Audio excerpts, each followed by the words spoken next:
పూర్తి వివరాలు చూసే ముందు మా ఛానల్ ని సబ్స్క్రైబ్ చేయడం మర్చిపోకండి. శ్రీ గురుభ్యో నమః. శ్రీ మహాసరస్వత్యై నమః. ఓం నమః శివాయ.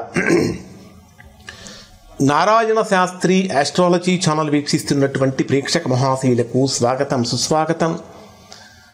ఈరోజు మనము 2025 సంవత్సరం జూలై 28వ తేదీ నుండి 47 రోజుల పాటు అంటే సెప్టెంబర్ 13వ తేదీ వరకు ఇక్కడ కుజ రాహు గ్రహాల యొక్క షష్టాష్టక సంబంధం, కుజ శని గ్రహాల యొక్క పరస్పర వీక్షణం, శని కేతు గ్రహాల యొక్క షష్టాష్టక సంబంధం యొక్క ప్రభావం వృషభ రాశి వారి మీద ఏ విధంగా ఉంటుంది. జనరల్గా కుజ శని గ్రహాల పరస్పర వీక్షణాన్ని, కుజరాహు గ్రహాల యొక్క షష్టాష్టక సంబంధాన్ని, శనికేతు గృహాల యొక్క షష్టాష్టక సంబంధాన్ని ఏమంటారంటే దుష్టారిష్ట యోగం అంటారు. అంటే చాలా కఠినమైనటువంటి అరిష్టాలు కలిగించేటటువంటి యోగం ఇది.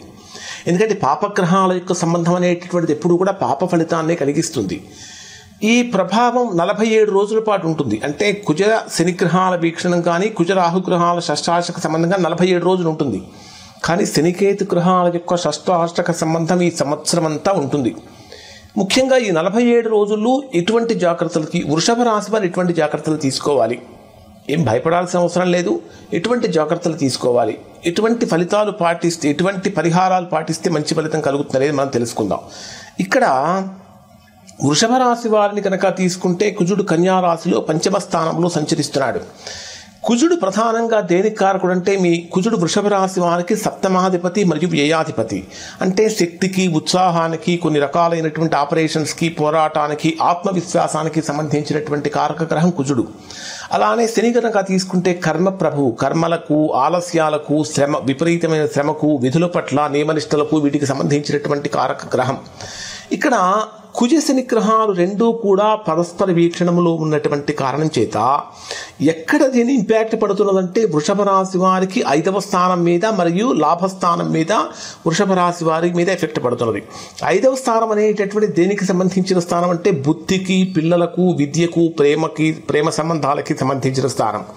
11వ స్థానం అనేటటువంటిది లాభాలకు, ఆశలకు, స్నేహానికి, సమాజ స్థాపనకు సంబంధించినటువంటి స్థానం. ఈ కుజశని గ్రహాల యొక్క ప్రభావంతో వృషభ రాశి వారు ఎటువంటి ఫలితాలు పొందుతారంటే విద్యార్థులను కనుక తీసుకుంటే ప్రధానంగా ఒత్తిడి పెరిగే అవకాశం ఉంటుంది. ఈ వృషభ రాశిలో జన్మించినటువంటి వారికి ఒత్తిడి పెరుగుతుంది, కొంచెం కాన్సన్ట్రేషన్ లోపం అనేటటువంటిది కనిపిస్తూ ఉంటుంది. పిల్లలతో సంబంధాలలో ఆరోగ్యపరమైన సమస్యలు కూడా కలిగే అవకాశాలు ఉంటాయి. ముఖ్యంగా వృషభ రాశి వారు ఏదైతే లాభాన్ని ఎక్స్పెక్ట్ చేస్తున్నారో, ఎక్కడి నుంచి అయితే మీరు లాభాన్ని ఎక్స్పెక్ట్ చేస్తున్నారో అది కొద్దిగా ఆలస్యం అయ్యే అవకాశం ఉంటుంది. ఆ లాభం కొంచెం తగ్గే అవకాశం కూడా ఉంటుంది. ముఖ్యంగా జనరల్గా మనకు స్నేహితుల వల్ల ఎప్పుడూ కూడా హాని జరగదు. కానీ ఈ పాపగ్రహాల యొక్క సంబంధం కారణం చేత స్నేహితుల వలన కూడా హానికరమైనటువంటి పరిస్థితులు కలిగే అవకాశాలు ఉంటాయి. కాబట్టి ఎటువంటి జాగ్రత్తలు పాటించాలి అంటే పిల్లల ఆరోగ్యం మీద ఎక్కువగా శ్రద్ధ చూపించాలి, ఎడ్యుకేషన్ మీద కూడా ఎక్కువగా కాన్సన్ట్రేషన్ చేయాలి.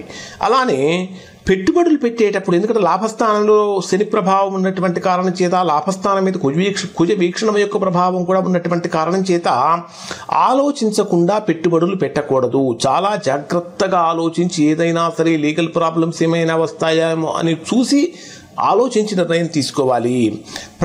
అంటే ఎవరి మీద కూడా అతి నమ్మకం అనేటటువంటిది పెట్టుకోవద్దు అని చెప్పాలి అనేది ప్రధానమైన సూచన. సెకండ్ పాయింట్ ఏమిటంటే కుజుడు కన్యా రాశిలో సంచరిస్తున్నాడు. అంటే వృషభ రాశి వారికి 5వ స్థానంలో సంచరిస్తున్నాడు. రాహు ఎక్కడున్నాడు? మీ జన్మరాశికి 10వ స్థానంలో, అంటే కర్మస్థానంలో, ఉద్యోగ స్థానంలో, వ్యాపార స్థానంలో, వృత్తి స్థానంలో సంచరిస్తున్నాడు. కుజుడు ఇక్కడ దేనికి కారకుడు అంటే యుద్ధ బలానికి, ఆత్మవిశ్వాసానికి మొదలైనటువంటి వాటి కారకుడు.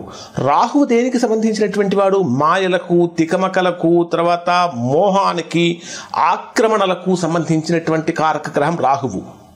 ఇక్కడ 5వ స్థానంలో కుజుడి యొక్క సంచారం జరుగుతున్నప్పుడు కుజరాహు గ్రహాల యొక్క షష్టాష్టక ప్రభావంతో ఏం జరుగుతుందంటే మీలో ఒక రకంగా చెప్పాలంటే ఇంటలెక్చువాలిటీ కానీ ప్రతిభా పాఠవాలు అనేటటువంటి మీలో ఉంటాయి.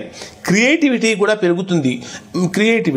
తర్వాత 10వ స్థానం అనేటటువంటిది వ్యాపారానికి, ఉద్యోగానికి, పేరు ప్రతిష్టలకు సంబంధించిన స్థానం. కాబట్టి ఈ 2 గ్రహాలు కూడా షష్టాష్టక సంబంధంలో ఉన్నప్పుడు ఏం జరుగుతుందంటే ఉద్యోగ ఉద్యోగంలో అకారణమైనటువంటి ఒత్తిడి పెరుగుతుంది. ఇప్పటి వరకు ప్రశాంతంగా సాగుతున్నటువంటి దాంట్లో ఏదో తెలియనటువంటి అలజడి ప్రారంభమయ్యే అవకాశాలు ఉంటుంది. అధికారులతో నిష్కారణంగా ఆర్గ్యుమెంట్స్ పెరిగిపోవటం కానీ, తగాదాలు పెరగటం కానీ, చిన్న చిన్న పొరపాట్ల పెద్ద పెద్ద సమస్యలుగా మారే అవకాశాలు ఉంటాయి.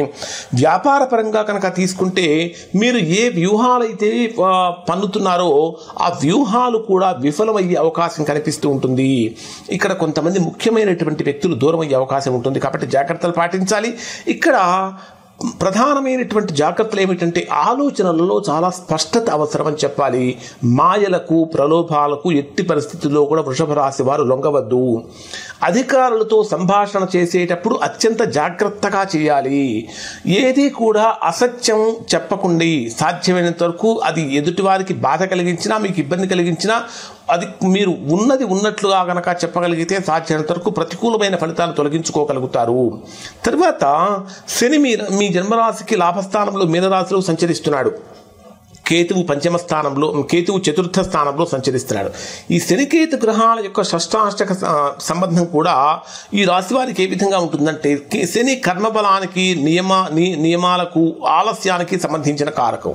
కేతువు దేనికి సంబంధించినటువంటి విచ్ఛిన్నత అంటే స్ప్లిట్ చేయడానికి, విరక్తికి, పూర్వజన్మ యొక్క కర్మ ఫలితాలకు సంబంధించినటువంటి కారక గ్రహం.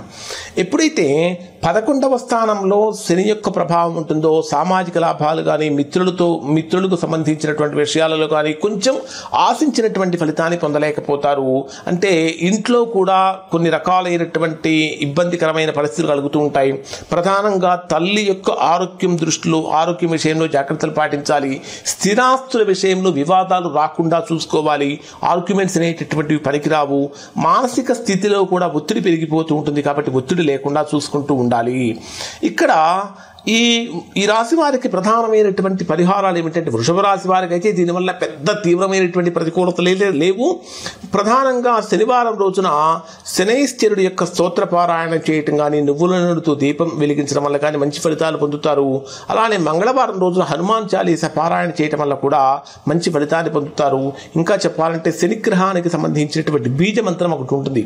ఓం ప్రాం ప్రీం ప్రౌం సహ శనైశ్చరాయ నమః అనేటటువంటి మంత్రాన్ని 108 సార్లు పారాయణ చేయడం వల్ల మంచి ఫలితాలు పొందుతారు. ముఖ్యంగా చెప్పాలంటే నల్లటి వస్త్రాలు కానీ, ఉలవలు కానీ శనివారం రోజున దానం ఇవ్వటం చాలా మంచిది.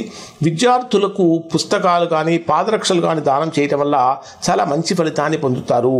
ప్రధానంగా ఓవరాల్గా కనుక పరిశీలించినట్లయితే ఈ రాశిలో జన్మించినటువంటి వారికి శ్రమ, శాంతి ప్లస్ ఆత్మ విశ్లేషణ ఈ మూడు కలవాలి. శ్రమ ఉండాలి, శాంతి ఉండాలి, ఆత్మ విశ్లేషణ ఉండాలి. ఎందుకంటే ఈ మూడింటిని కనుక కోఆర్డినేట్ చేసుకున్నట్లయితే వృషభ రాశి వారు తిరుగులేనటువంటి ప్రతికూలతలు కూడా అనుకూలంగా మార్చుకోగలిగినటువంటి శక్తి వీరికి కలుగుతుంది. కాబట్టి ప్రధానమైనటువంటి జాగ్రత్తలు ఏమిటంటే కోపం తగ్గించుకోండి, అసహనం తగ్గించుకోండి, చిత్తశుద్ధితో జీవించండి. అసలు మెయిన్ టాపిక్స్ ఏవైతే ఉంటాయో వాటి మీద ఫోకస్ చేయండి. అనవసరమైనటువంటి మ్యాటర్స్లోకి వెళ్ళకండి. ఇవి వృషభ రాశి వారికి ప్రధానంగా చెప్పదగినటువంటి సూచనలు మరియు జాగ్రత్తలు. శుభం.